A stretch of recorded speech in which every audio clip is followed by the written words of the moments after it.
porque fica distante de filho, mas essa colaboração entre irmãos de jornada é muito bonita de ver. Então, eu agradeço porque já ganhei meu domingo. Para a gente começar a conversar sobre o tema de hoje, vamos começar pensando, estudando um pouco a questão do próprio, retomando, na verdade, né? Relembrando um pouco a questão do planejamento reencarnatório. Porque eu acho que esse seria um bom critério para nos ajudar a nos colocar no caminho quando a gente sai dos trilhos aqui. E se a gente só lembrasse do que significa esse planejamento reencarnatório, a gente já minimizaria muitas questões por iniciativa própria. Muitos problemas que a gente cria, e falando também na parte de relacionamentos, é porque a gente esqueceu do que a gente veio fazer, a gente esqueceu de quem a gente esqueceu do que a gente tem aí por fazer. Então, a gente olha com esse olhar da personalidade atual, a gente olha com esse olhar do ego, que foi criado aqui. Para ele, o que existe é essa vida. Ele vai fazer as ponderações, as análises, as comparações com base nessa vida. Então, para o ego, muitas coisas são injustas, porque ele não acessa o antes e o depois. Ele está analisando o contexto que ele é capaz de ver. Quantas vezes a gente fala, eu tenho direito? Quem tem direito? Quem acha que tem direito? O ego. Se a gente olhasse pelo ponto de vista do espírito, a gente já não diria isso com tanta facilidade. Então, para a gente iniciar essa lembrança de que nós tivemos um planejamento e que a gente tem nossas tarefas aqui, eu me lembrei uma história que está lá nos Mensageiros de André Luiz, e todo mundo conhece, então vai ser uma recordação. É a história do que a gente conheceu como a queda do Otávio. Ficou uma história que chama a queda de Otávio, né? E quem era esse Otávio?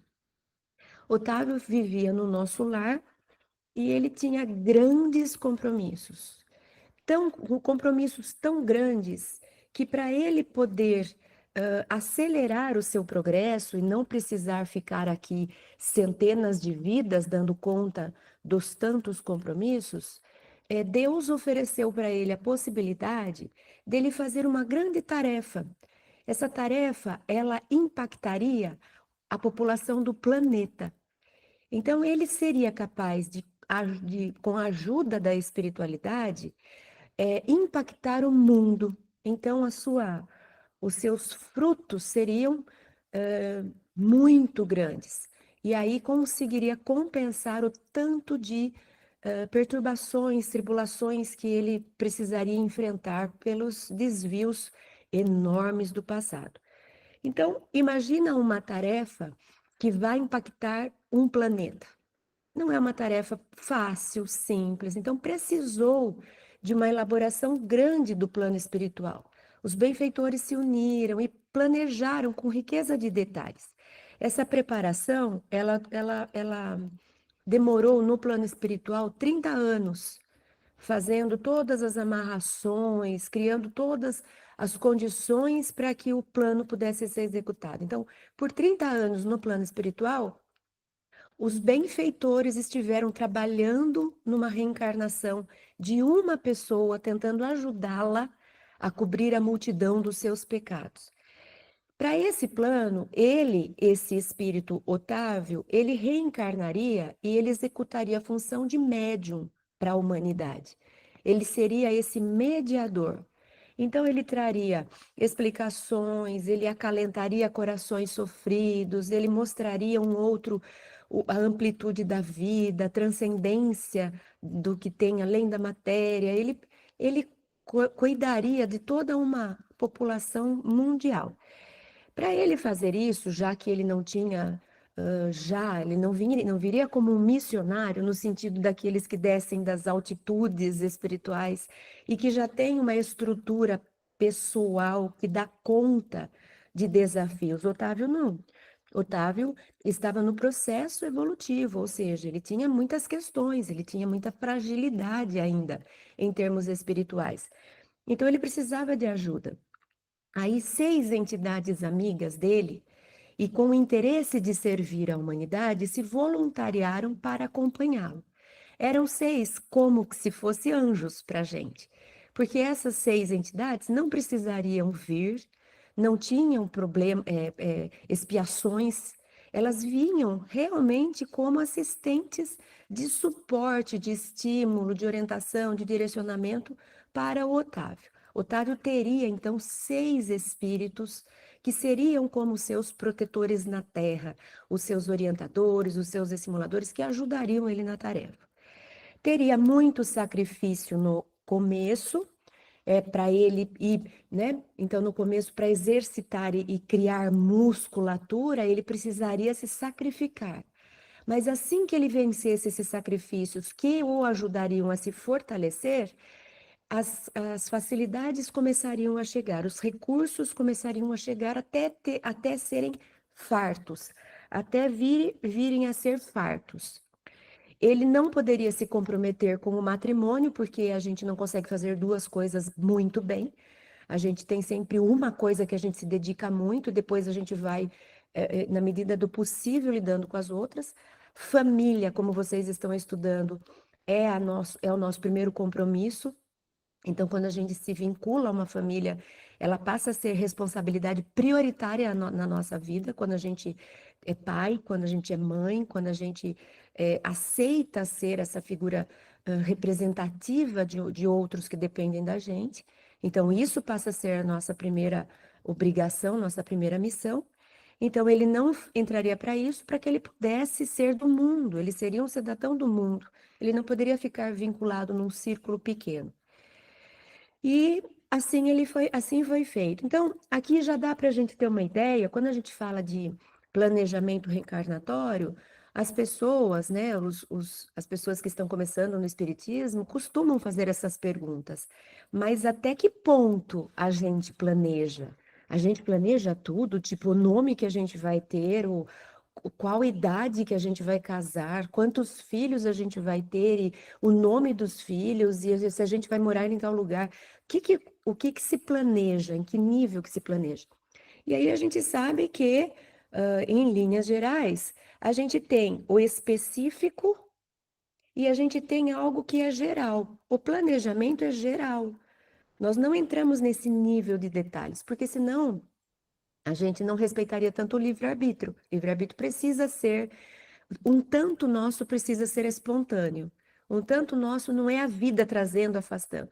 Ela deixa a gente à vontade para que a gente se movimente. Mas existe um planejamento em termos de grandes temas a gente vai receber já mais ou menos pronto. Por exemplo, eu nasci no país tal, né? Então aí assim, eu fui trazida para cá. No meu processo reencarnatório, os benfeitores me trouxeram para cá. Eu nasci na família tal, né? Eu vou ter tantos recursos. Aqui onde eu moro, eu tenho tais possibilidades. Então, são temas amplos. E dentro desses temas, a gente tem o livre-arbítrio. Então, o tema amplo do Otávio era esse. Ele viria, seria um cidadão do mundo, teria recursos para apoiá-lo e se dedicaria à humanidade, pela mediunidade. Teria um pouco de sacrifício, depois as coisas iriam sendo facilitadas. Não contrairia matrimônio. Otávio reencarna. E é o que eu estava dizendo no começo. Quando Otávio reencarna, ele, em termos de psique, é como se uma nova psique fosse feita. Não foi uma nova psique, a psique é uma só. Mas a gente cria toda uma aparência, a gente cria uma sensação de eu, que a gente chama de ego, que é a nossa personalidade atual. Quando eu digo assim, ó, eu, a gente poderia se perguntar, para, Cris. Você está falando de que eu? Você está falando do eu Cris? Você está falando do eu vida anterior? Você está falando do eu espírito que viveu todas as vidas? De que eu você está falando? Quando a gente fala eu na Terra, a gente pensa na personalidade atual. A gente pensa eu penso na Cris. Quando eu falo eu estou falando dessa que eu conheço, dessa que está aqui. Mas eu tenho consciência de que eu não sou só essa daqui. Então, a sensação de eu é o que a gente chama de ego, que é o centro da consciência que foi feita aqui. O que eu chamo de consciência nessa minha reencarnação é um pedaço da psique que foi formulada aqui, com base na minha história atual. Foi feita com base no que eu vi quando eu era criança, no que eu observei dos meus pais, no que eu tive chance de aprender, nas minhas experiências próprias. É o que eu sei que eu sei. Eu tenho muitas outras coisas que eu sei, mas que eu não sei que eu sei, porque estão lá guardadas. Agora, quando eu digo eu estou me referindo a essa consciência dessa vida atual. E essa consciência dessa vida atual, ela é tão bem feitinha que ela dá uma sensação de completude. A gente sente que eu sou só isso, não tem como eu ser outra coisa. E tem muita gente na humanidade que acredita nisso, é isso aqui, não tem nada de outros eus, não tem nada de inconsciente com registros de vidas passadas, o eu é essa daqui, acabou. Nunca fui outra pessoa, nem vou vir a ser. Então a gente tem tanta sensação que até hoje muita gente bate que é impossível a gente ser outra pessoa que não seja só essa. Dá uma sensação de que isso é tudo que eu sou. A crise é tudo que eu sou. E quando a gente pensa com esse ponto de vista, e agora tentando se colocar no lugar do Otávio, imagina que o Otávio chega aqui. Ele começa a construir essa consciência com base no que ele está vendo, no que ele está aprendendo. Ele está observando os amiguinhos, ele está observando os amigos dele jovens, ele está observando os pais, ele está observando tudo o que está acontecendo. Ele está formando uma sensação de eu, como se isso fosse a vida. E aí ele começa a pensar com o ponto de vista desse ego. E aí ele começa com justiça para esse ego. É justo que ele pense assim: por que que eu não vou casar? Casar é justo, casar é bom, eu vou formar família, eu vou ajudar a humanidade. Então, para o ego, hoje, faz todo sentido. É inclusive esquisito se falar: não, eu não vou me fechar numa família. Então, essa é uma armadilha que eu comecei dizendo que se a gente conseguir se lembrar todo dia de que nós não somos esse eu que a gente entende hoje por eu, e que a gente pode ter tomado outras decisões, e a nossa própria lógica vai fazer com que a gente imagine algumas coisas a respeito do si mesmo, aí o que que a gente vai fazer? A gente vai medir um pouco mais as palavras. A gente vai dar uns passos para trás nas nossas certezas. Então, o Otávio chega aqui e a vida começa com sacrifício no começo, no começo da vida, como era programado.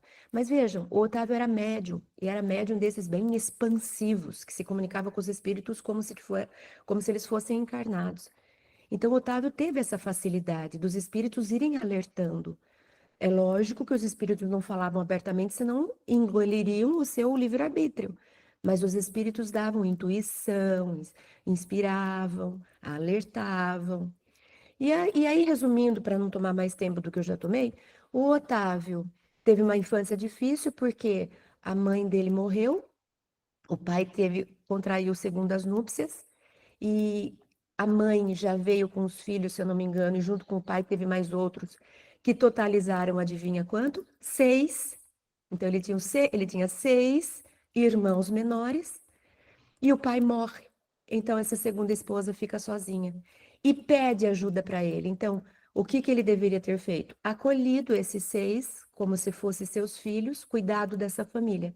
Esses 6 cresceriam e seriam o seu suporte, que tinham vindo para ser aquelas entidades que tinham vindo para ser seu suporte. Naquela hora ele tem esse dilema moral. E o dilema moral, o ego consegue às vezes, né? A gente vai contornando os dilemas morais para aquilo que facilita, favorece o nosso ego.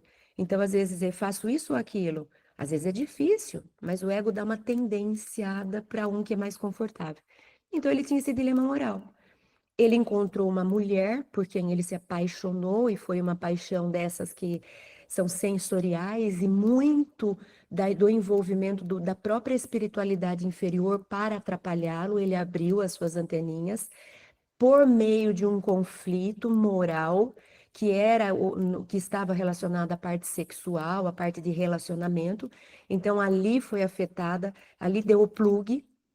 E ele se apaixona, era um espírito bem inferior a essa mulher. Ela tinha um obsessor mais, eu ia falar pior, mas não é bem a palavra, e pior em termos evolutivos. Era um espírito ainda muito mais comprometido do que ela.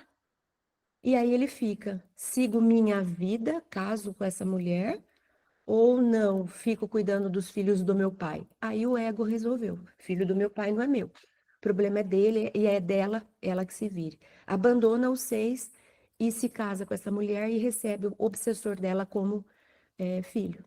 E pronto. O planejamento reencarnatório é interrompido, os espíritos vão fazer outras coisas que para aproveitar melhor o tempo do que ficar ali com ele, não cabia mais, e ele ficou entregue ao próprio livre-arbítrio e foi viver a vida daqui. Então, para a gente ter uma ideia de como funciona isso, e principalmente o que eu estou querendo chamar atenção é para o ponto de vista, porque a gente vai se perguntar como é que eu vou saber? Então não é fácil, não. Por isso que a gente precisa ter esses momentos de interiorização e principalmente fazer o exercício diário de olhar para a vida pelas lentes espirituais e não é, apenas da matéria. Porque o ego vai se apoiar com as coisas que são lícitas aqui, que são ok aqui, que fazem parte, mas nem tudo que é lícito me convém.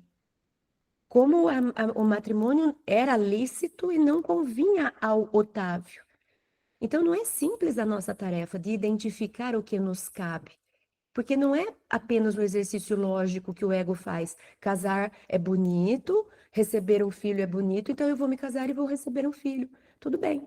Só que você acabou de se fechar para uma oportunidade enorme. É que nem quando eu brinco sempre com esse exemplo, quando a gente era criança e assistia o Silvio Santos, aí tinha aquela cabine que a criança entrava para escolher presentes. Só que ela estava meio cega ali, ela estava cega, não, ela estava surda e cega, ela não sabia o que estava escolhendo. Ela só olhava para uma bola que ela acendia, uma lâmpada. E quando essa lâmpada acendia, ela podia falar sim ou não. E ela não sabia o que ela estava escolhendo. Então, ali a gente sofria, porque às vezes a gente via uma criança que tinha acabado de ganhar uma bicicleta, trocar a bicicleta por uma caixa de fósforo usada. Era um sofrimento. Então, é mais ou menos isso a gente aqui na Terra. A gente vem com esse escudo, né? Com essa armadura que se chama corpo. E a gente precisa fazer um exercício de pegar todos os detalhes para a gente poder imaginar a melhor escolha para fazer aqui na Terra, para que a gente não vá fazendo simplesmente com um ponto de vista. Ah, mas tudo bem, o Otávio, na cabeça dele estava tudo certo, ainda que ele, como médium, tivesse sendo alertado. No caso dele foi um pouco mais complicado porque estava bem na cara, ele estava sendo alertado realmente. E ele não quis, ele não deu conta e ele se deixou arrastar pela paixão de novo, pelas paixões sensoriais, do ego, pelas armadilhas, pelos arrastamentos da terra. O bom é que a gente sabe que nem tudo está perdido e Otávio deve estar até hoje tentando recomeçar e vai escolher o caminho mais longo. É que nem quando a gente põe o Waze para facilitar a nossa vida, né? Aí a gente põe, ele calculou a melhor rota, mais curta, com menos pedágio. Então pronto, se entrega e vai. Mas aí a gente que já conhece um pouco do lugar fala assim: imagina por que que ele está me mandando por aqui? Quem já não fez isso? Por que que ele está me mandando? O ex está louco. O ex está louco. E a gente vai para o nosso caminho. Tinha um acidente no nosso caminho. E a gente fica 2 horas parado esperando o acidente sair, porque a gente sabia mais do que aquele que planejou o nosso percurso. Né? Outras vezes a gente fala assim: eu tenho várias estradas para ir de um lugar para o outro. Às vezes eu falo: eu quero pelo caminho mais rápido, estou com pressa. Ah, não, eu vou por aquela estrada porque ela é linda, eu vou levar meia hora a mais. Mas ela me dá mais tranquilidade e eu curto a paisagem. Eu escolho caminhos, eu vou chegar lá. Mas pode demorar mais, pode ser mais.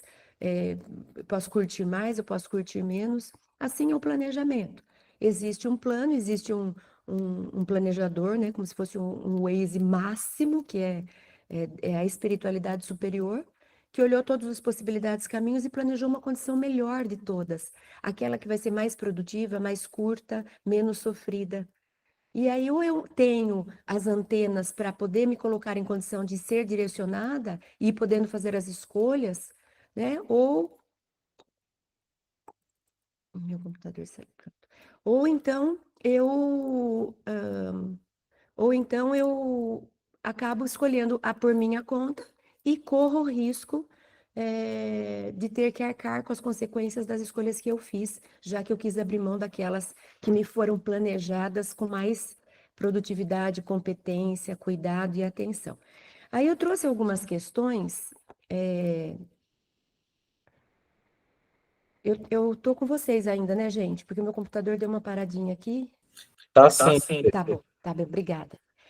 Então, eu trouxe algumas questões só para a gente remeter ao Espiritismo. A questão 258 de O Livro dos Espíritos diz assim: quando, na erraticidade, antes de começar nossa nova existência corporal, tem o espírito consciência e previsão do que ele se estudará no curso da vida terrena? E aí a resposta é: ele próprio escolhe o gênero de provas porque há de passar, e nisso consiste o seu livre-arbítrio. Aí a gente vai lembrar, bom, a resposta é: ele tem livre-arbítrio. Se ele tem livre-arbítrio, é ele que escolhe. Essa resposta é perfeita. Mas aí a gente vai perguntar: o que é livre-arbítrio e quanto cada um de nós tem de livre-arbítrio? Porque nós temos o nosso livre-arbítrio, ele é proporcional e relacionado com o nosso grau de evolução. Então, a mesma coisa de uma criança. A criança é livre? É. A criança é livre para escolher qual brinquedo ela quer brincar. A criança é livre para escolher se ela prefere comer uma maçã ou uma banana. A gente dá liberdade para uma criança. A criança não é livre para sair, pegar o carro, andar, ela nem consegue fazer isso. Não tem nem condição. Então, esse é o livre-arbítrio. A criança não é livre para escolher se ela quer tomar uma vacina ou se ela vai tomar o remédio quando ela está doente. Ela não é livre para isso. O adulto é. O adulto é. Tanto que essa é uma dificuldade que a gente tem quando a gente tem papai e mamãe velhinhos que não querem tomar remédio. E são adultos e você fica lá negociando para que ele aceite o remédio, para que ele aceite ser levado ao médico. Então, livre-arbítrio é proporcional à nossa maturidade. Então, aí a gente vai entender o que está escrito aqui. Conforme você conseguir, de acordo com o seu livre-arbítrio, que é pessoal, aí você vai participar das escolhas. Então, tem espíritos que escolhem um pouquinho, tem espíritos que escolhem quase tudo, tem espíritos que fazem a própria reencarnação, quando são esses grandes missionários. Agora, tem reencarnações, inclusive, compulsórias. O espírito não está sabendo de nada. Ele é resgatado, por exemplo, de uma região umbralina e por misericórdia divina, os espíritos colocam ele num corpo e planejaram tudo por ele. Ele vem sem nem saber. Mas então não tem livre-arbítrio? Tem. Só que aí é consequência do livre-arbítrio, que ele usou ao se recusar a reencarnar, ao ficar por muito tempo atrapalhando a vida dos outros no plano espiritual. Então, nesse caso, a reencarnação é uma consequência do seu livre-arbítrio. Ele vai poder participar depois, conforme ele estiver em condição. É como se ele estivesse fora de si, em termos de consciência. Às vezes a gente faz isso com o adulto. Quando o adulto não está conseguindo raciocinar, ele está com alguma questão mental, alguém decide por ele. Ele é adulto, ele tem livre-arbítrio, mas naquela situação ele não tem condição. Então alguém decide por ele. Então, é como se a gente, pensando no Otávio, ele tinha o direito de escolher ter a família? Ele tinha. Mas se ele parasse para analisar com o olhar do espírito, ele diria: preciso abrir mão disso, não vai ser dessa vez. Vou fazer a minha tarefa direito aqui para poder receber a oportunidade, eu gerar a oportunidade de depois voltar aqui, para daí sim eu poder fazer minha família, se isso for importante para mim. Que no caso dele nem era muito isso, era mais uma questão realmente de um arrastamento por conflito, né? Eh, por atraso moral, identificação com a matéria. Era uma questão mais hormonal do que um ideal de formar família para colaborar com a humanidade, receber espíritos e educá-los, né? Não era bem essa a questão dele. Então, essa diferença no olhar. Eu tenho livre-arbítrio e o meu livre-arbítrio vai ser, inclusive, na forma como eu olho aqui. Se eu resolver olhar identificado com a matéria, eu vou escolher um caminho. Se eu lembrar que eu preciso orar para tomar uma decisão, dar um tempo para ver o que aparece aqui dentro, me pôr em meditação, levar em consideração que eu sei da parte espiritual, muito provavelmente algumas vezes a gente vai decidir por outros caminhos. Esse é o nosso exercício aqui. Nem sempre a gente vai acertar, mas é melhor errar tendo feito todo o nosso esforço, porque a nossa consciência não vai cobrar, do que errar por estar desavisado, distraído ou identificado com a matéria. Isso deve doer muito no coração quando a gente se der conta. A questão seguinte, 258A, diz assim: não é Deus, então, que lhe impõe as tribulações da vida como castigo?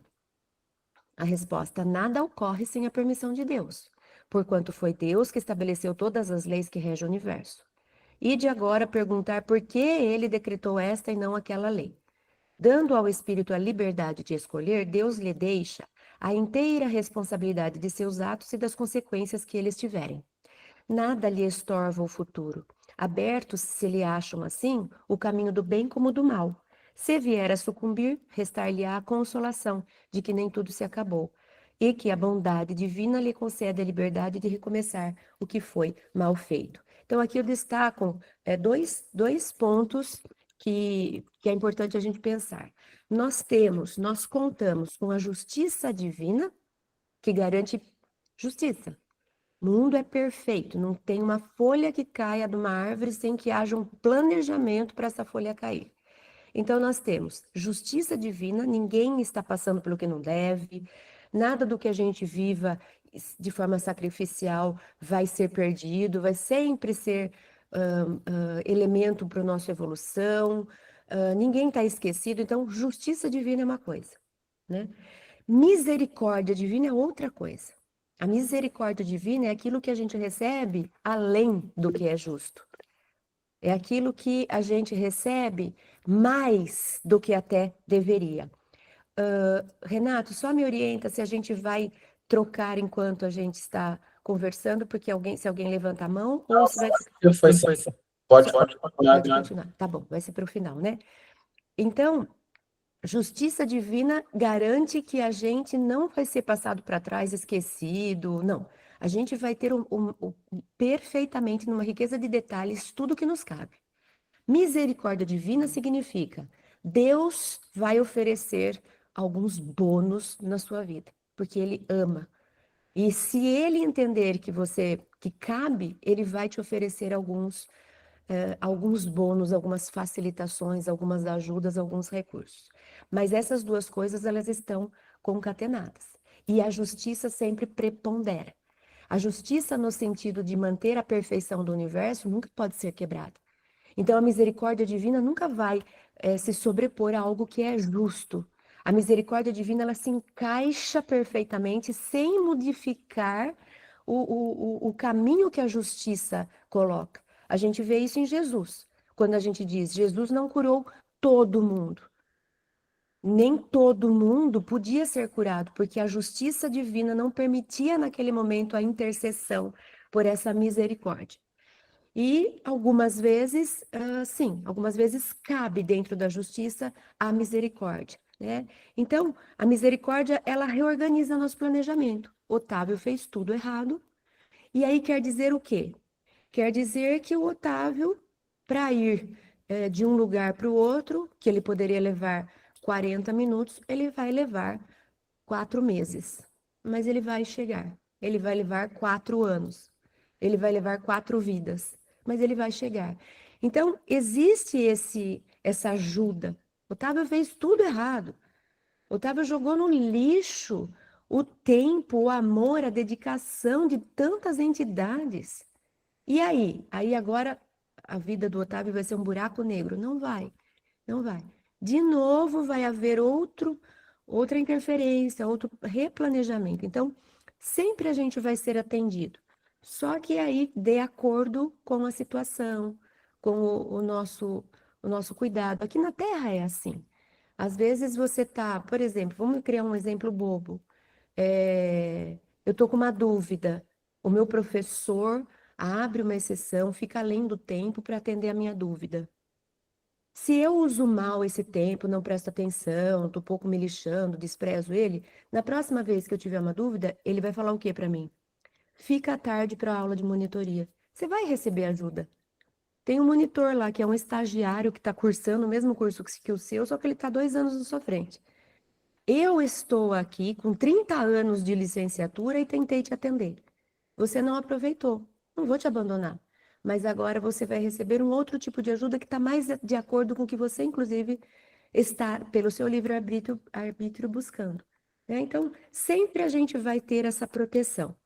Na 259 tem, do fato de pertencer ao espírito à escolha do gênero de provas que deva sofrer, seguir-se-á que todas as tribulações que experimentamos na vida nós a previmos e escolhemos?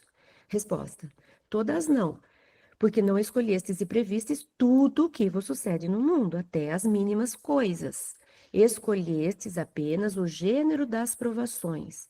As particularidades são a consequência da posição em que vos achais, e muitas vezes das vossas próprias ações. Escolhendo, por exemplo, nascer entre malfeitores, sabia o espírito a que arrastamentos se expunha, e ignorava, porém, quais os atos que viria a praticar. Os acontecimentos secundários se originam das circunstâncias e da força da mesma, da força mesma das coisas. Previstos só são os fatos principais, os que influem no destino, né? Então a gente vai sempre trabalhar com esses temas gerais, né? Então eu falo assim, por exemplo, eu vou me dedicar à área da saúde na próxima reencarnação. Mas dentro da área de saúde eu posso ser desde de médico, cirurgião, como eu posso cuidar de um idoso tendo feito, sei lá, técnica de enfermagem, como eu posso estar no laboratório analisando placas de exames laboratoriais, tudo isso é cuidar da saúde das pessoas, né? Então a gente não vem destinado a uma coisa específica nesse nível de detalhes. A gente vem para doar a nossa energia em benefício de um grande tema, por exemplo, saúde. Ou vamos olhar, vamos pelo exemplo que ele deu. O meu desafio vai ser viver num lugar em que o entorno é muito prejudicial. Então, eu vou nascer entre malfeitores, por exemplo, entre traficantes de drogas. Eu posso cair, eu posso cair na própria droga, ou eu posso não me drogar, mas eu posso vender a droga, ou eu posso não vender a droga, mas eu posso ser alguém que pega uma arma para intimidar alguém. Ou seja, eu posso errar de várias formas, né? Não é uma coisa específica, eu posso acertar de várias formas. É sempre esse tema geral. E uma última aqui, 260, como pode o espírito desejar nascer entre gente de má vida? Forçoso, resposta, forçoso é que esteja posto no meio onde possa sofrer a prova que pediu. Pois bem, é necessário que haja analogia. Para lutar contra o instinto do roubo, precisa que se ache em contato com gente dada à prática de roubar. Veja que é lógica a resposta, né? A gente vai ser testado naquilo que a gente quer superar. Então, nós vamos vir no meio do que a gente precisa. Veja que, olhando pelo olhar do espírito, muda tudo. Então, quantas vezes a gente fala, tadinho, porque nasceu naquela família, tadinho, porque nasceu naquela circunstância, tadinho, porque veio nesse corpo com essas dificuldades. A resposta é óbvia. É porque aquilo que ele precisa trabalhar, superar, desenvolver, requer esse nível de desafio. É só por isso. Aí eu me lembrei de um trecho de quando eu tinha as crianças, que hoje não são crianças, né? E assistindo as animações com eles, tinha um filminho muito bonitinho, que saiu várias sequências, chama Kung Fu Panda. E aí, tinha dois mestres, né? Porque eles vão ser os mestres do Kung Fu. Tinha dois mestres, um era uma tartaruga e o outro acho que era um tipo de um guaxinim, ou era um tipo de um panda. Acho que era uma outra qualidade de panda. E eles estavam conversando. E esse panda vai conversar com a tartaruga, que era o mestre maior, né? E diz assim para ele: mestre, mestre, eu trago más notícias. E aí a tartaruga fala assim: não existem más notícias, existem notícias. E aí, olha o ensinamento que se passa, né? Olha o ensinamento. Depois tem uma piadinha que ele fala assim: ah, o vilão maior de todos fugiu. Aí o mestre tartaruga fala: essa é uma má notícia, né? Querendo dizer, volta atrás do que eu disse, porque eu tô com medo dele. Mas era só uma piadinha. Agora, não existem más notícias e nem boas notícias, existem notícias. Quem é que dá valor à notícia? O ponto de vista que eu olho. Se eu vestir a lente da matéria, eu vou dizer, por exemplo, estou enfrentando uma doença, pelo ponto de vista, se eu visto os óculos da matéria, uma tragédia. Uma tragédia, que sofrimento, que pena, que desgosto, que depressão. É melhor eu ir embora, porque enfrentar um câncer, pelo amor de Deus. Se eu vestir as lentes do espírito, chegou a minha vez. Ai, meu Deus, me dê força, porque agora chegou. Eu fiz toda a meu planejamento reencarnatório para ter força para superar isso, para não reclamar, para vencer, não importa como é que vai terminar essa história, mas é o meu momento. Olha a diferença do ponto de vista, né? Simplesmente porque eu olhei pelo olhar da terra ou pelo olhar do espírito, pelo olhar espiritual. Então, essa primeira parte, que foi um pouco maior, eu queria só trazer principalmente esse ponto de vista. O ponto de vista do ego é diferente do ponto de vista do self. Self é espírito. E para olhar para a Terra, para a nossa condição, para as dificuldades, para as coisas que nos aparecem, é inteligente que a gente se lembre de ampliar o olhar do ego lá para o self. Isso já muda tudo e já facilita tudo. Mesma coisa com relacionamentos. Agora a gente vai entrar nos relacionamentos. Se eu olhar para os meus relacionamentos pelo ponto de vista do ego, não vou ficar porque não vale a pena, porque esse casamento, porque essa pessoa, o meu filho que não sei das quantas, que é um ingrato, é um ponto de vista. Se eu ampliar para o ponto de vista espiritual, né? Aí a gente muda totalmente o contexto. Filho, o que será que a gente se comprometeu no planejamento reencarnatório? Quem é você, espírito, que me desafia? Dessa vez a gente não vai deixar passar. Nós vamos tirar limpo essa história. Muda totalmente o meu contexto, a minha abordagem, se eu simplesmente mudo o meu ponto de vista. Por isso que eu comecei dizendo isso.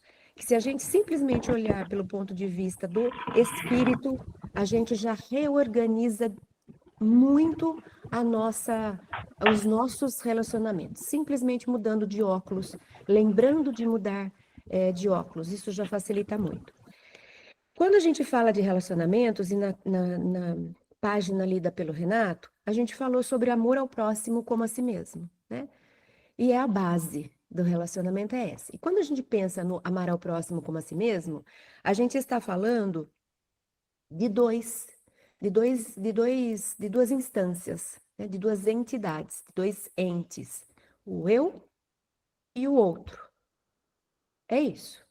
Esse outro pode ser um grupo, minha família, meus colegas de trabalho, a humanidade ou meu marido. Mas sempre o relacionamento é esse. É eu e outro. E Jesus disse: ame os dois. Ame ao outro como você ama a você. Ame. Ame esse e ame esse. Então, para a gente pensar num relacionamento que seja harmonioso, que seja equilibrado, que seja de realmente trocas interessantes, de parceria, de um ajudar o outro, um cuidar do outro, porque essa é a proposta, né? Que a gente se ajude, é muito melhor passar pelas coisas que difíceis da vida quando a gente tem outros braços nos ajudando a seguir do que a gente estar solitário. Tanto que na lei do progresso que vocês estavam estudando, tem isso, sobre a história do viver isolado. Né? Como é que eu faço? Me retiro da sociedade? O que eu ganho com isso? Nada, a não ser que seja uma questão reencarnatória. Você vai precisar aprender a ficar sozinho, dessa vez você vai vir, você vai ser monge, vai lá no pico do monte lá, mas não porque eu quero facilitar a minha vida, porque a vida está muito difícil, quer saber, eu vou viver lá sozinha, lá longe, né? Então, amar ao próximo como a si mesmo é, é, é a recomendação última para a gente fazer dar certo. E amar significa o quê? Em linhas gerais, é validar, cuidar desse eu, validar e cuidar desse outro. Ou seja, eu não preciso ser diferente de quem eu sou para que esse aqui fique feliz comigo e nem vice-versa. Então, validar é ratificar o ser. Ratificar o ser. Tem um livro que chama O Poder da Empatia, e o autor usa essa expressão. Ele fala: o máximo da empatia é quando a gente ratifica o outro ser. É como se eu falo: você não precisa ser diferente de quem você é para eu te amar. Eu não preciso que você seja mais isso ou mais aquilo. Vamos só para a gente se certificar. Nós não estamos falando que nós vamos impedir o desenvolvimento, né? Não. A gente vai sempre se melhorar, mas não com condição de eu só te amo se você parar de ser assim. Eu só te amo se você deixar. Imagina se Jesus fizesse isso. A gente estava aqui órfão de Jesus, porque Jesus não ia ter condição de amar ninguém se ele fosse por condição para amar. Agora, Jesus quer que a gente se desenvolva, e ele vai aguardar o tempo que a gente precisar para se desenvolver, mas ele ama, apesar dele. Então, ratificar o outro é parar de julgar, de pôr defeito, de pôr condição, de criar expectativa, é empatizar com o outro. Então, em linhas gerais, eu trago hoje para a nossa reflexão, em termos de relacionamento, dois conceitos, agora trazendo Joana de Ângeles, que é com base na psicologia analítica, transpessoal, na psicologia que trabalha com o inconsciente. Dois termos, se a gente observar, vai ajudar a gente nos nossos relacionamentos, que tem a ver com essa história de validar e amar, cuidar, né? O primeiro é o que a gente chama de individuação e o segundo é o que a gente chama de projeção. Então, individuação, eu vou ler um trechinho para depois a gente comentar. Está lá no livro Triunfo Pessoal, no capítulo 11. O eminente doutor Carl Gustav Jung considera, no entanto, a individuação como todo um processo intrapsíquico duradouro e autônomo, através do qual a psique consciente assimila os conteúdos que permaneciam inconscientes na imensa área do inconsciente pessoal e coletivo. É o mesmo da conquista da consciência, do discernimento claro, da conscientização do si mesmo. Graças a essa conquista, é possível separar a personalidade individual do coletivo. E no livro Vida, Desafios e Soluções, capítulo 7, o meu computador fica travando a tela, gente. Ele não está reconhecendo que a gente está em atividade, aí ele apaga. Então, no livro Vida, Desafios e Soluções, capítulo 7, tem tornar-se um ser total, original, único, é a proposta da individuação, que liberta a consciência das constrições mais vigorosas do inconsciente dominador. É indispensável, dessa forma, enfrentar o inconsciente com serenidade, descobrindo-o e integrando a consciência atual, pelos melhores caminhos que estejam ao alcance. Cada ser encontra sua própria rota, que deve seguir confiadamente, trabalhando-se sempre, sem culpa, sem ansiedade, sem receios injustificáveis, sem conflitos responsáveis por remorsos. Tá. Então vamos lá. Individuação. Então o que Joana fala aqui? Eu preciso assimilar o eu que eu não sei que eu sou, os eus que eu não sei que eu sou. Eu preciso me tornar único, original, essa é a proposta da integração. Eu preciso me diferenciar dos outros. Então, a individuação, tem uma frase de um pensador, de um filósofo grego lá de antes de Cristo, Píndaro, ele fala: torna-te quem tu és. É isso que é a individuação. A individuação é um esforço para o autoconhecimento. É um esforço para eu saber quem eu sou e validar quem eu sou. Quer dizer o quê? Que eu não vou ser quem a sociedade dita que eu seja, a minha mãe tem expectativa que eu seja, o meu marido pôs condição para ficar comigo, então eu preciso ser do jeito X ou Y. Não. A individuação é o desabrochar de dentro para fora. A individuação é você ser quem você é uma fidelidade à sua essência. É você primeiro reconhecer quem você é, descobrir quem você é, seguir a própria vida. É respeitar a própria jornada. Se a gente pegar o Otávio, imagina uma conversa do Otávio com a mulher lá, e a mulher falar: ah, mas vamos nos casar. E o Otávio pode falar: eu sei que não é essa a minha trajetória aqui. Eu sei que não é minha essa trajetória. Pode ser sua de casar, a minha não é. Ah, mas você então não me ama, faz uma prova de amor, se é assim, muda. muda para ficar comigo, para ver se você me ama mesmo, ou isso é bobagem, porque todo mundo na Terra casa, por que que você não pode casar? Essa é a pressão, é a voz que me puxa para ser quem eu não sou. Os outros podem casar, tá tudo certo, abençoo o casamento de todo mundo, não é a minha história. Só que para eu falar isso, eu tenho que estar numa baita conexão comigo mesma. Porque quantas vezes eu vou usar isso para fugir? A minha história era de casamento, mas quer saber? Tá tão bom aqui sozinha, tô tão gostoso, não preciso me preocupar com ninguém. E daí eu falo, não, não é minha história. Não sei.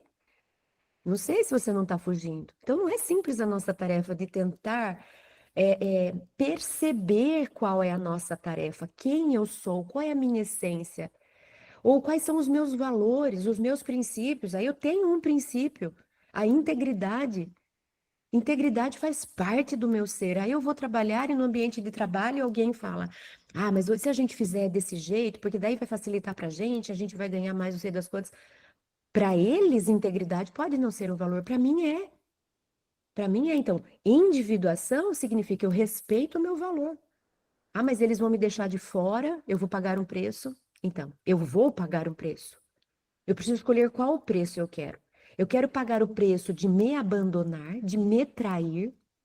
Eu quero pagar o preço de pisar em mim para agradar o outro, ou eu quero pagar o preço de ser fiel a mim, ainda que isso custe uma mudança de emprego.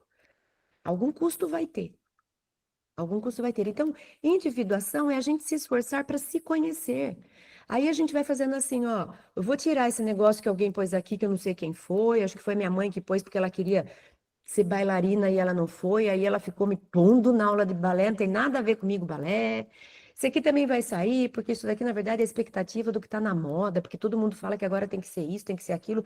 Não cabe comigo, não é. Também não quero. Então, a diferenciação é eu ir me separando de partes que eu fui aceitando enquanto eu não sabia muito bem quem eu era.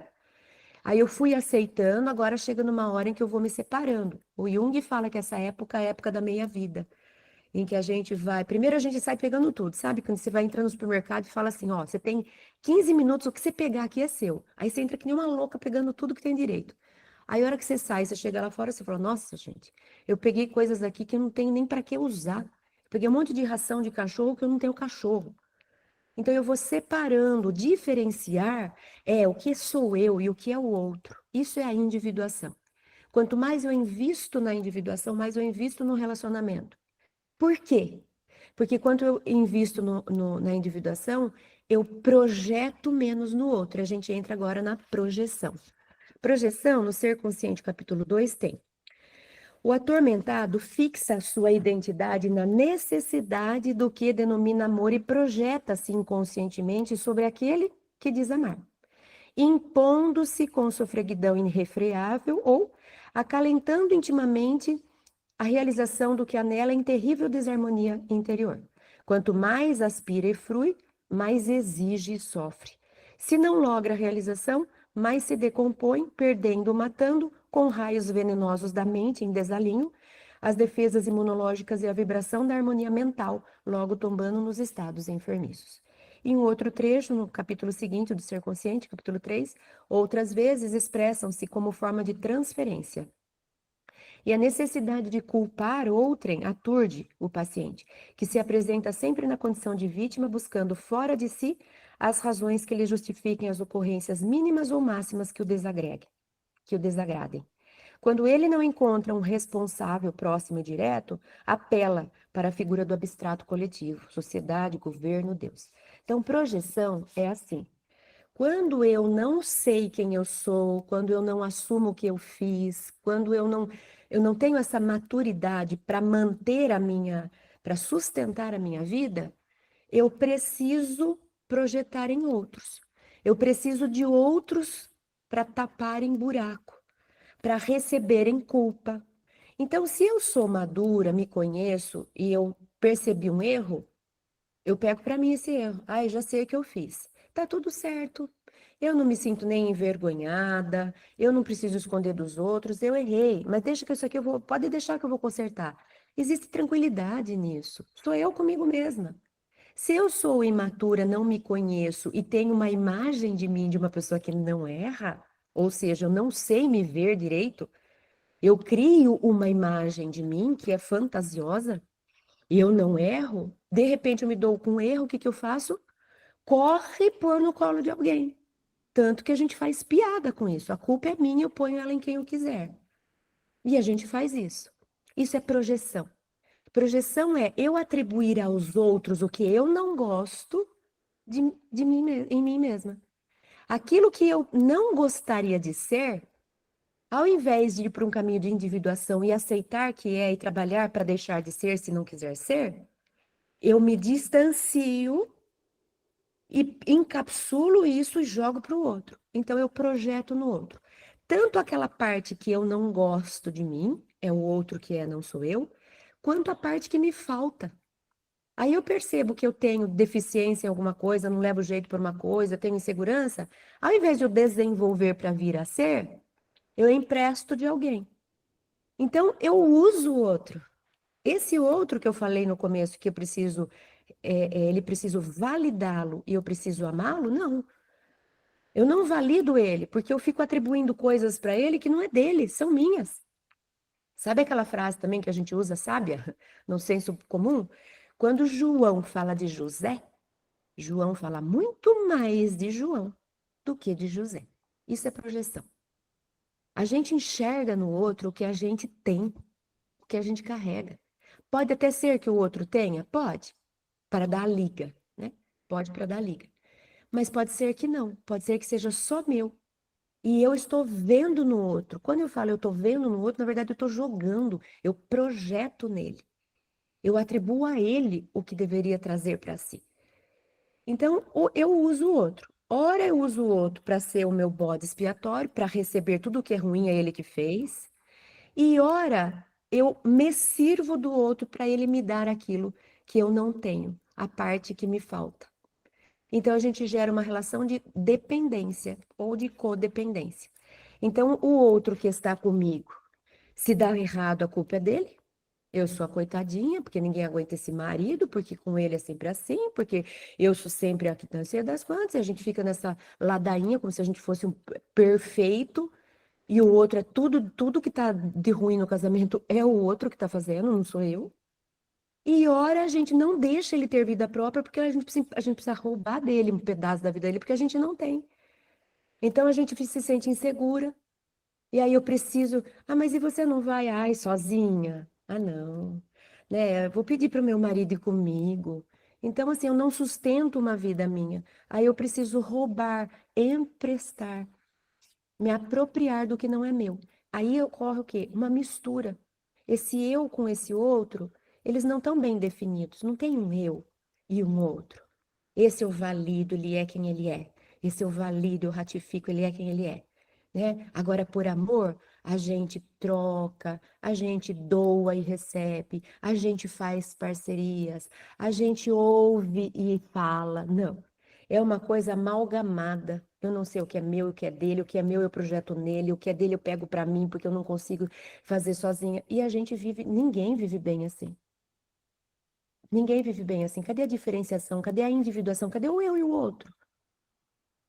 E isso é a maior, se não quase total, expressão dos relacionamentos na Terra hoje.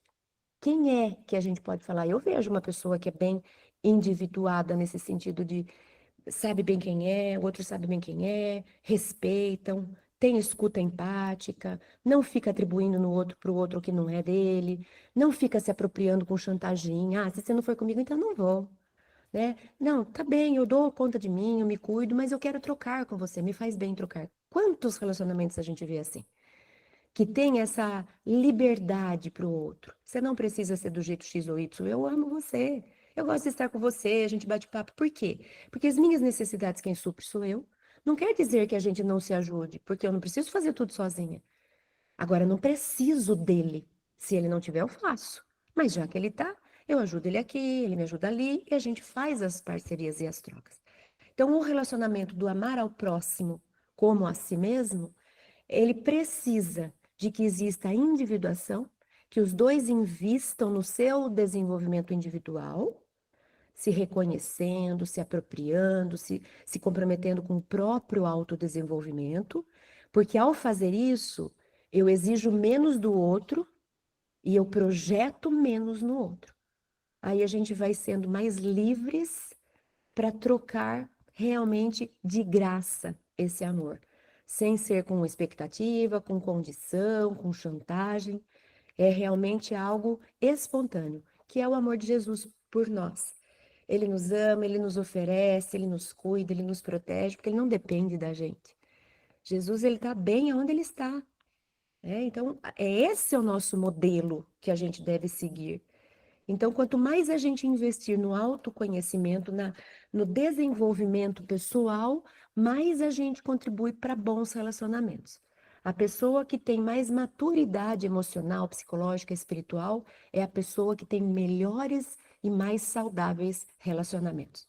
A pessoa que é mais imatura, dependente, infantilizada psiquicamente, espiritualmente, é a pessoa que tem mais relacionamentos perturbadores, perturbados. Então, a gente pode fazer o caminho inverso.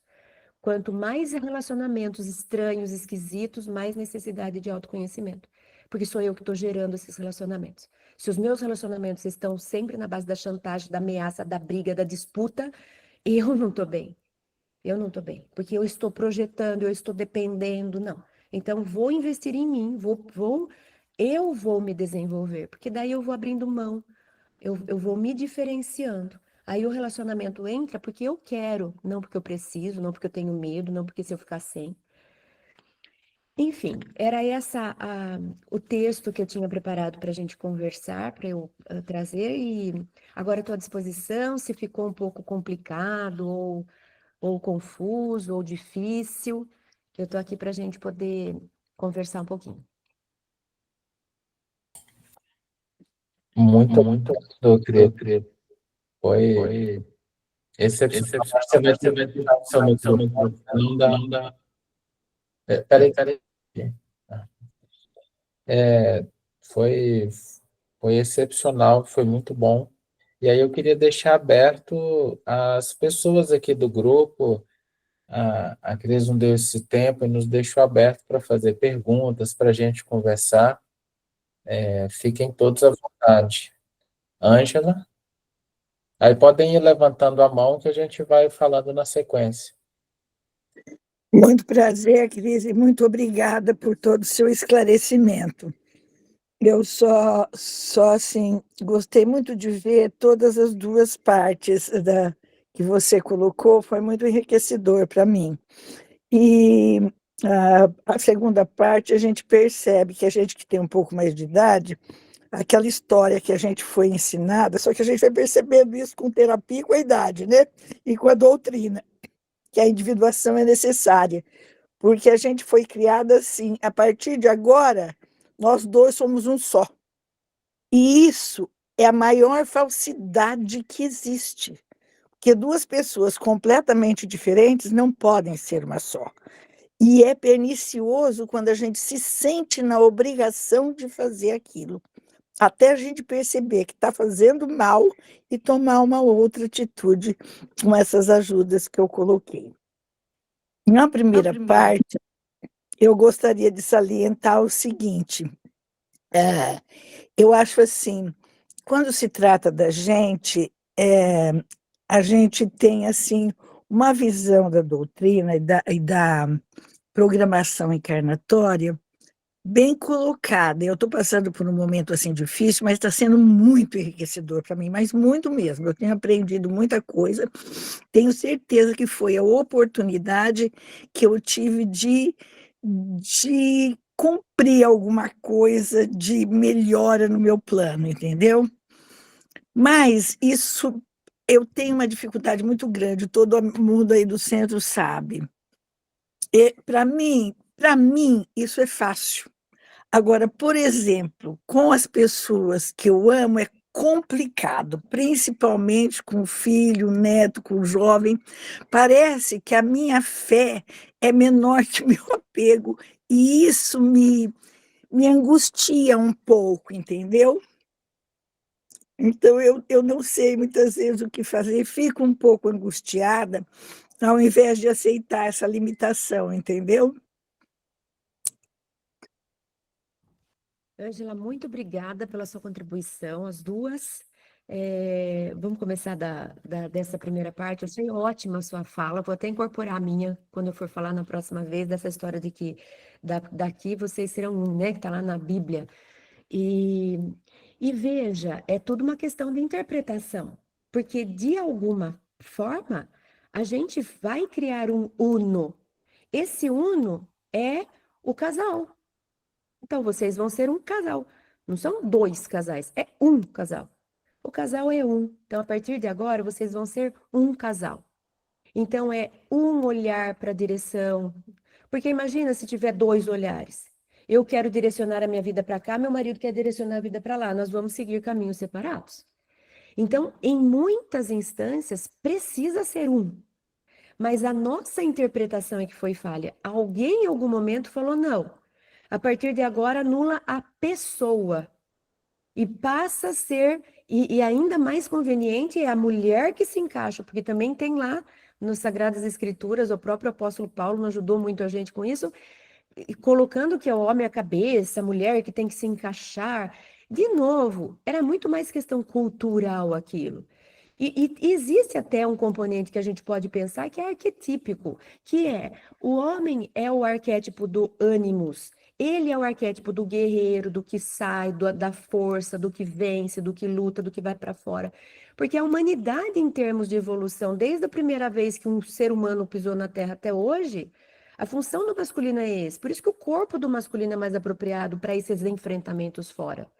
Enquanto que a mulher é o que acolhe, é o útero, é o materno, é o que dá segurança, é o que cuida, é o que germina, é o que alimenta, é o que nutre, né? Então os dois se complementam. Aí alguém um dia teve a ideia de falar, não, mas quer saber, o que é mais forte é melhor.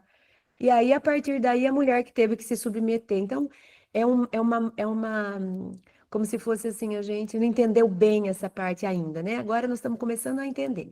Então, realmente, muito preço se pagou por essa má interpretação, essa interpretação descabida, né? E a gente acreditou em muitas vezes, até hoje, Ângela, a gente faz no processo terapêutico, a gente tem que ficar se diferenciando, porque senão a gente assume o papel de esposa muito maior do que o papel do próprio indivíduo. Então, antes de eu ser eu sou esposa, né? Então, eu tô agregado, eu sou um anexo dele.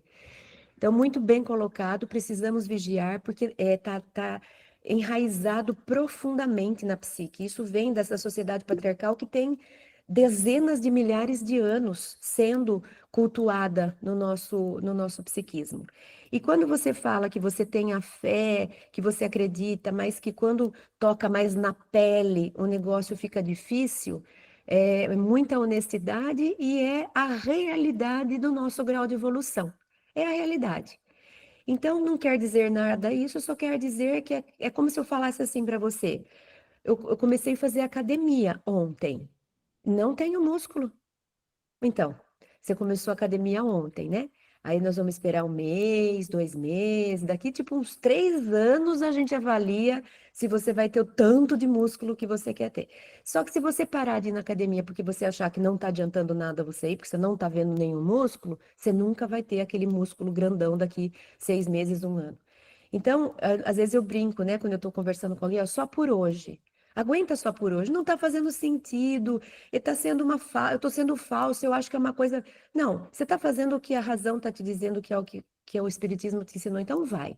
Mas não é verdade, lá no fundo não é isso que eu sinto. Tudo bem, mas só por hoje continua indo.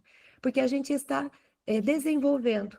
Aí é questão de tempo de você ser esse espírito estruturado, que aí vai estar alinhado o que você pensa com o que você sente. Então, você já está no caminho, não pare, porque tem gente que ainda está procurando o caminho e está distante de achar, né? Mas muito boa, obrigada, Angela. Muito Muito obrigada, eu que obrigada. agradeço. O O Cris, Cris quando você estava estava colocando, colocando. deu uma questão em relação à individuação, que a carência afetiva, ela meio que dificulta esse processo de individuação.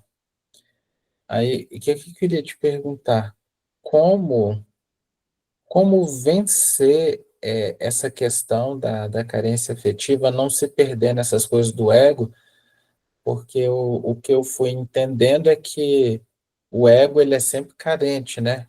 Ele sempre quer mais, sempre deseja. Então, isso também é uma armadilha que impede essa individuação, de eu ser pleno por mim mesmo. Então, como vencer todas essas coisas, né? Como superar essa carência aí nesse processo de individuação? Porque quando você vai para a individuação, obrigatoriamente você vai vivenciar uma rejeição, como você colocou, ou do meio. Ah, você não é mais quem eu queria que você fosse, então você não vai receber mais tanto o meu carinho e a minha aceitação, né? Como lidar com todo esse processo que às vezes é tão dolorido, que eu sinto que é como se fosse uma avalanche de coisas, não dá para gerenciar por vezes emocionalmente, a gente fica perdido e acaba voltando para a mesma coisa, tentando buscar uma validação para ser aceito e acaba de novo, entre aspas, se escravizando. Renata, a minha analista, ela usa bastante uma imagem para representar, que fica bem pedagógica. Então, ela diz: você está num lugar e você vai fazer um trânsito para outro lugar. Quando você sai desse primeiro lugar e começa a caminhar, você está próxima da sua linha de partida. Aqui é um lugar protegido, confortável, seguro, conhecido. Eu já sei, tá péssimo esse lugar. Ele é disfuncional, ele me perturba, mas ele é conhecido. Ele me dá segurança porque aqui eu sempre vivi. Quando você sai e começa a caminhar para chegar num outro lugar melhor, no meio do caminho, se você passa por turbulência e você tem vontade de correr para um lugar seguro, o lugar seguro não é o que vai vir a ser ainda, porque eu nem sei. O lugar seguro é esse ruim aqui, que pelo menos aqui eu já sabia o que eu ia sofrer. Então a gente tem uma tendência de voltar correndo para cá, então tem recaídas. Só que você insiste, aí você volta a caminhar, anda mais um pouco. Agora, a perturbação vai aparecer, você já está lá na metade do caminho. Lá na metade do caminho, você já consegue enxergar e você fala: puxa, tem umas coisas ali na frente que eu acho que seria suficiente para me acolher. Mas talvez ainda não dê conta, eu volto ainda. Aí eu ando mais um pouco. Vai chegar uma hora que eu já estou tão distante daqui que eu já nem lembro mais muito que eu vim aqui, o que eu tinha aqui. E eu já estou tão próximo dessa coisa que eu corro para frente. Aí eu me liberto. Esse me liberto significa o quê? Pode ser um monte de coisa. E pode ser, inclusive, você mudar toda a sua vida, inclusive as pessoas terem que se modificar ou te deixar, porque você já não vai mais voltar para a condição, ou ela se atualiza com você, ou não vai mais fazer sentido vocês ficarem juntos. Na maioria das vezes, quando os laços são significativos, você traz junto. Porque você chegando nesse outro lugar, como se você sinalizasse para ela: aqui tá tão legal. Aí ela que estava aqui atrás, ela quer ir lá com você. Então, o processo terapêutico acaba que envolve toda uma rede. E aí você vai caminhando, você vai meio que trazendo eles junto. Então, isso, em linhas gerais, é o que costuma acontecer. Mas deixa eu responder especificamente as suas duas questões. A primeira é da carência. Quando a gente fala de carência, a gente está falando de necessidade. Eu tenho carência de comida. Pessoas carentes, a gente não usa mais muito essa expressão, mas pessoas carentes são pessoas carentes do quê? Financeiramente, socialmente, do que ela carece? O que ela precisa? Eu vou dar o que ela precisa. Ela não tem, eu dou. Se eu tenho carência afetiva, é porque me falta afeto. Se me falta afeto, eu tenho duas possibilidades.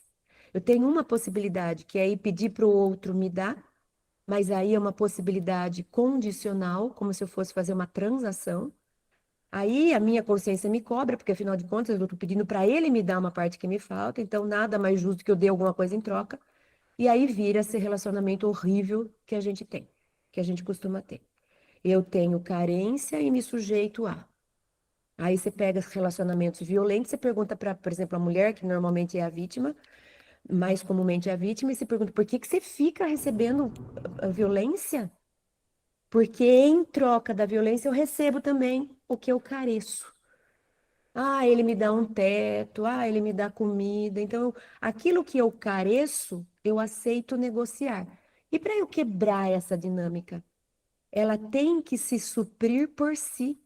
A carência tem que ser suprida por ela. Então, no processo terapêutico, eu vou desenvolver eu vou estruturar melhor esse ego para ele sentir eu consigo, eu sou capaz, eu dou conta. Deus não vai me desamparar, eu vou encontrar um jeito, eu vou oferecer isso para mim, eu não preciso que outro me dê. Então, ela vai desenvolvendo, mas de novo, não é da noite para o dia. É com exercícios, né, na terapia. E como que eu vou fazendo isso? Descobrindo os meus valores. No processo terapêutico, eu vou descobrindo os meus valores. Nossa, eu nunca pensei que isso que eu faço, que eu acho que é tão bobagem, é uma coisa tão bonita, nem todo mundo tem. Então, é como se eu fosse me descobrindo, me encantando comigo. Nossa, olha, eu sei fazer. Eu dei um pequeno passo. Eu consegui. Eu vou me fortalecendo, eu vou me estruturando. Aí chega uma hora que eu já não aceito qualquer migalha, porque eu não preciso. Para que eu vou aceitar esse relacionamento que a pessoa me bate? Eu não preciso disso. Eu mereço coisa melhor, então eu tenho que trabalhar o alto valor, a apropriação da própria vida, dos próprios recursos, porque todo mundo é especial, é único e tem condição de ser feliz na Terra e tem, ninguém precisa do outro, não tem pedaço nosso espalhado por aí que a gente precisa achar no outro. Então, para eu desenvolver esse relacionamento, eu preciso desenvolver essa pessoa que se sente carente. Ela precisa descobrir do que ela carece e ela precisa descobrir que os recursos para suprir a carência já estão nelas. Ela só ainda não achou. O processo terapêutico vai ajudar ela a se fortalecer. Agora, quando você fala de desejos do ego, aí é uma outra história. Os desejos do ego passa mais. Esse aqui é uma questão mais de afeto, quando a gente fala de carência. Agora, quando você fala de desejos do ego, aí é uma questão de imagem, é uma questão de persona. Aí a gente vai falar, então, eu quero ser reconhecida na minha profissão com a master, isso é coisa do ego. O espírito não precisa, o espírito entende que ele pode vir na profissão mais simples, reconhecida socialmente, como mais simples de toda, e ele pode ter a melhor reencarnação de todas. Ele pode dar um salto gigantesco, quântico, numa reencarnação, ocupando uma posição mais ínfima, socialmente falando. Então, aí é outro lugar. Aí a gente vai trabalhar com esse ego no sentido de tomada de consciência mesmo, de pensar enquanto self, para que você precisa disso. Vai acabar no mesmo lugar. Porque quando eu preciso, meu desejo de ego, por exemplo, eu quero um título que ninguém tem. O que está por trás? O que está por trás é, lá no fundo, no processo terapêutico, você vai chegar na seguinte coisa: você não se basta sendo quem você é, Cris? Você não acha que você, sendo quem você é, já tá bom? Você acha que você é pouco? É um complexo de inferioridade. Eu preciso de um título para pôr na minha testa para as pessoas olharem para mim, eu tenho uma prova. Tenho uma prova. Deixa eu dar uma carteirada em você para você saber quem eu sou, porque na verdade nem eu sei. Se eu não tiver essa carteirinha para te falar, eu acho que eu não sou nada, então eu preciso de provas. Aí eu vou discutindo comigo mesma. Eu vou me analisando e falando, não, Cris, eu não preciso estar com a roupa chique, eu não preciso ter carteira de ter uma conta financeira gigante, eu não preciso de um currículo Master Blaster. Eu sou especial sendo quem eu sou. Mesma coisa, eu volto para mim, descobrindo o meu valor, para que esse ego não fique me arrastando, indo para lugares para eu ter mais, ser mais, aparecer mais, possuir mais, que é uma ilusão também. Roberta?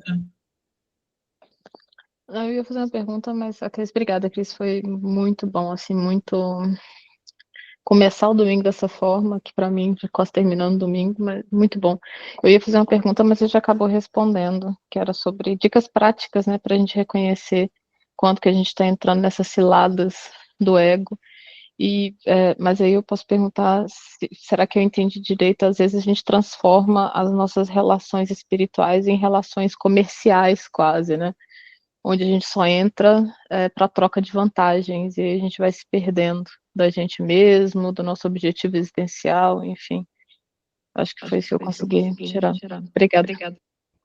Roberta, tem nessa temporada 8 que o Renato falou, tem um dos episódios, não sei se já saiu ou ainda vai sair, chama Trocas ou Transações. E eu exploro no episódio inteiro isso. Eu estou fazendo uma troca no sentido de parceria, da gente se ajudar, ou eu estou pondo condição, já saiu, né? ou eu estou pondo condição para que eu fique com o outro, porque se o outro não fizer isso para mim, então eu também não faço isso para você. E aí quase que a gente vai ter que abrir uma linha, né, de crédito e débito para ver o que que eu fiz ou o que que o outro fez, para ver se está fechando esse balanço. Quase que nós vamos ter que fazer balancete das nossas trocas, porque elas estão a serviço de alguma coisa, não são espontâneas, eu não estou oferecendo algo. Quando eu não tenho, eu fico contando. Eu tinha uma terapeuta antigamente, há mais tempo atrás, que ela usava o exemplo de um copo. Então ela dizia assim, Cris, se você está com um copo cheio e tem água entrando, e alguém te pede água, você agradece. Porque você dá dessa água, porque o copo seu já está cheio e tem água entrando. Então é um favor que a pessoa faz. Está aqui a água. Eu nem vou prestar atenção na água que eu dei, eu ainda agradeci pela água que eu dei. Quando você tem um copo que tem um gole de água e alguém te pede essa água, aí você vai falar, puxa vida, se eu der, eu vou passar sede. Então o que que eu faço? Eu dou, porque eu dependo do outro ficar comigo, mas eu vou pedir no seguinte momento. Eu te dei. Passou um pouquinho, eu falo, agora eu que quero, meu filho. E aí, ai, mas eu te dei agora, né? Acabei de te ajudar com uma coisa, você não vai me ajudar com a outra? Então, é uma alma ainda, hum, como tem uma palavra feia que eu até esqueci dela, ainda bem, né? Mas é a mesquinharia, sabe? Um amor mesquinho? Um conceito esquisito esse, mas é. É um amor mesquinho, porque é um amor que é de quem é um mendigo emocional. Ele tem lá um golinho de água. Aí você entra em transação, porque você não pode ficar sem. Então, por isso que eu falei, se eu me encho, se eu vou para o caminho de individuação, eu vou me apropriar dos meus recursos, eu vou me amar, eu vou valorizar, eu vou compreender quem eu sou, vou ter, entre aspas, orgulho no sentido de valor de mim mesma, eu tô com o copo cheio. Então, eu distribuo sem olhar para que eu tô dando, nem lembrei do que eu dei. Obrigada, Cris. Bem, pessoal, mais alguém gostaria de fazer alguma pergunta, alguma colaboração?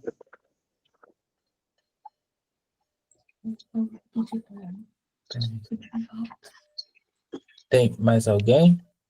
Mãe?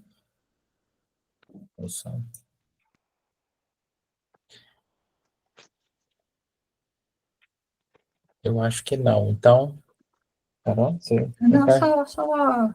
só quando você puder estar com o seu de volta, mande a ele o nosso amor. Todo domingo a gente tem feito oração coletiva por ele. E a gente, né, não tem como chegar até ele. Mas você estando, fala do nosso amor por ele, por favor. Eu vou estar na sexta-feira, vou fazer uma visita. Então, eu levo sim o carinho de vocês e as boas vibrações. Então, a gente gostaria de agradecer. Só um minutinho. Oi. Eu aproveito para pedir em nome do VAC aqui de Viena, do Josef, da Rejane, que você entregue a ele nosso abraço também. Pode deixar e deixa o meu beijo pro Ioiô, pra Rejane, para vocês. Beijo. Obrigada, Cris. Então, a gente gostaria muito de agradecer, Cris, ter disponibilizado esse tempo, né, de estar com a gente. E se der certo, vai ser uma alegria receber você novamente. Espero que dê certo. Para a gente foi muito esclarecedor, foi muito importante. E você nos trouxe assim com muita simplicidade e objetividade esse processo tão bonito da individuação, que essa luta, eu até fiz o desenho aqui, gostei muito dessa figura, né, que a sua analista trouxe, nos dá um norte, a gente entender essas recaídas. Obrigado mesmo, de coração. E queria abrir, se você quiser colocar as últimas palavras, para depois a gente fazer a oração, encerramento. É só para agradecer mesmo e estimular. A gente sabe que o Espiritismo, quando a gente vai perguntar para os benfeitores, quando Kardec perguntou para os benfeitores o que a gente veio fazer aqui, qual que é nosso papel na Terra, e a gente tem uma mente egóica muito direcionada a produto final. A gente precisa de uma meta para bater, a gente precisa de uma coisa para ser construída. A gente quer chegar num lugar e falar, tá aqui, ó, foi isso aqui que eu fiz, né? E os espíritos, quando eles responderam, eles disseram assim: evoluir, se aperfeiçoar. Questão 132, finalidade da reencarnação, se aperfeiçoar. E aí eu volto lá no Kung Fu Panda, eu me aperfeiçoo de tudo quanto é jeito, não tem um melhor caminho, pior caminho, boas notícias, uma... Ih, Cris, má notícia, você foi para uma reencarnação que você vai ser pobre, feio, sem estudo, tudo que o ego não gosta. Talvez seja a sua reencarnação daquela que você vai contar para o resto da eternidade, porque vai ser o máximo da sua experiência, né? Então a gente veio aqui evoluir, não precisamos chegar num lugar, não precisamos provar nada, não precisamos entregar para a sociedade a performance que ela quer. A gente precisa aprender a cada dia, se desenvolver, se conhecer. Eu não vim aqui também fazer nada para o outro, eu vim crescer. Eu cresço muito fazendo algo para o outro. Mas o meu objetivo não é fazer algo para o outro. Meu objetivo não é vir aqui fazer caridade e falar, viu, Deus, gostou, ajudei. Não. O meu objetivo é que ao fazer caridade eu cresço, eu conheço a mim mesma, eu descubro talentos e recursos. Essa é a minha função. E eu consigo fazer isso em todas as experiências do meu dia. Então, que a gente invista nesse autoconhecimento, na reforma íntima, porque ela sim é que vai fazer a gente evoluir. Muito obrigada, gente.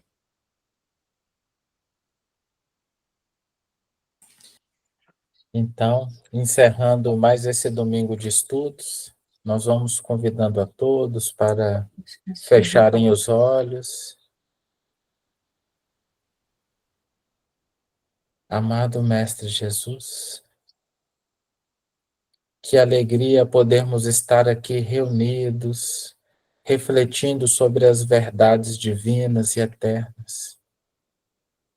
Amado Mestre, nós te rogamos forças e coragem para levarmos à frente esse processo tão necessário de individuação pelo amor, que consigamos todos nós, unidos, de mãos dadas, indivíduos, porém não sozinhos, caminhar na direção dessa construção de plenitude para que possamos transbordar afeto e possamos dar dessa plenitude de nós mesmos. Ajuda-nos, Mestre querido, a expandir essa luz que vai em nós, em espírito, para que deixemos de ser esses espíritos que apenas demandam, exigem, para que ao invés de pedirmos, possamos agora doar.